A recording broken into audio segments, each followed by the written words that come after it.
आज Doubtnut app download करें।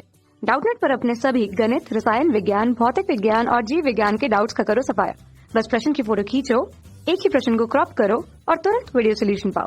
अभी डाउनलोड करें। नमस्कार दोस्तों, हमारा प्रश्न है कि दोस्तों यहाँ पर हमें कथन दिया गया है और साथ में हमें इस कथन का कारण दिया गया है। हमें दोस्तों निष्कर्ष बताना है कि कथन और कारण हमारे सत्य हैं या असत्य। साथ में हमें यहाँ पर 4 विकल्प दिए गए हैं, हमें बताना है कि कौन सा कथन इसके लिए बिल्कुल सही होगा। तो दोस्तों सबसे पहले हम क्या करेंगे, सबसे पहले यहाँ पर दोस्तों हमारे पास जो कथन दिया गया है इसका हम निष्कर्ष निकालेंगे कि ये हमारा सही है या गलत। इसके पश्चात हम कारण का निष्कर्ष निकालेंगे कि ये हमारा सही है या गलत। अब दोस्तों हम कथन को देखते हैं।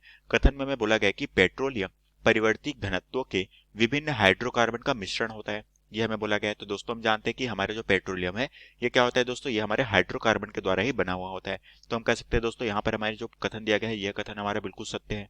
ठीक है, इस तरह से दोस्तों यहाँ पर हमें जो कारण दिया गया है, कारण में दोस्तों बोला गया है कि पेट्रोलियम की कोटि, पेट्रोलियम का जो ग्रेड है यह मुख्यतः विभिन्न हाइड्रोकार्बन के अपेक्षित अनुपात पर निर्भर करता है, यह हमें बोला गया है। तो दोस्तों हम कह सकते हैं कि कारण जो है यह भी दोस्तों यहाँ पर हमारा क्या है, कारण भी दोस्तों यहाँ पर हमारा बिल्कुल सत्य दिया गया है।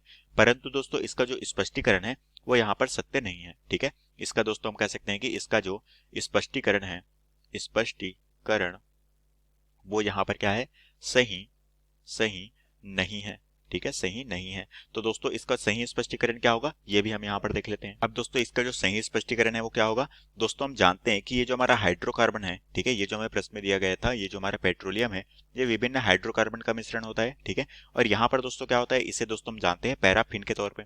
ठीक है, ये क्या होता है दोस्तों, इसे हम शब्द के तौर पे हम इसे जानते हैं पैराफिन के तौर पे।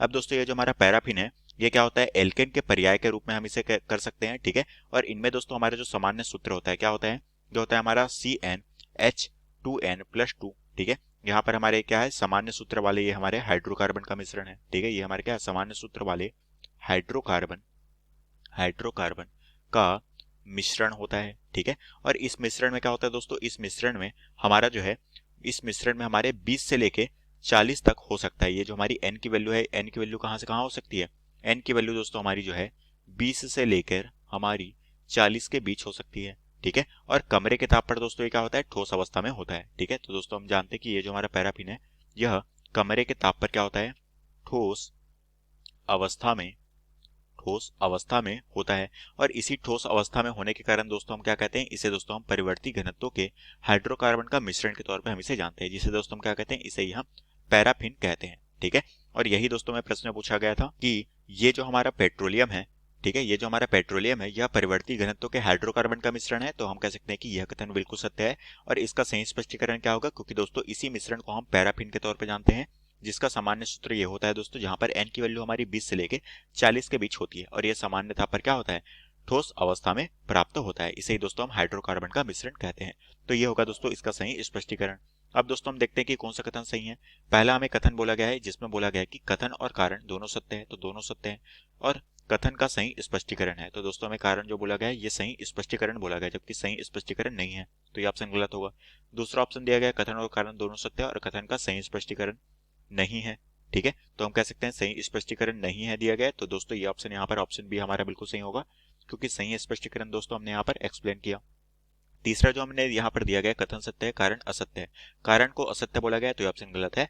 यहाँ पर हमें कथन को असत्य बोला गया तो ये ऑप्शन हमारे यहाँ पर क्या होगा, गलत होगा। और ऑप्शन बी जो है ये हमारे प्रश्न का बिल्कुल सही उत्तर हो जाएगा।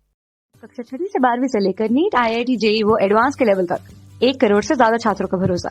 आज ही डाउनलोड करें डाउटनेट ऐप या व्हाट्सएप करें अपने सारे डाउट्स 8400 400 400 पर।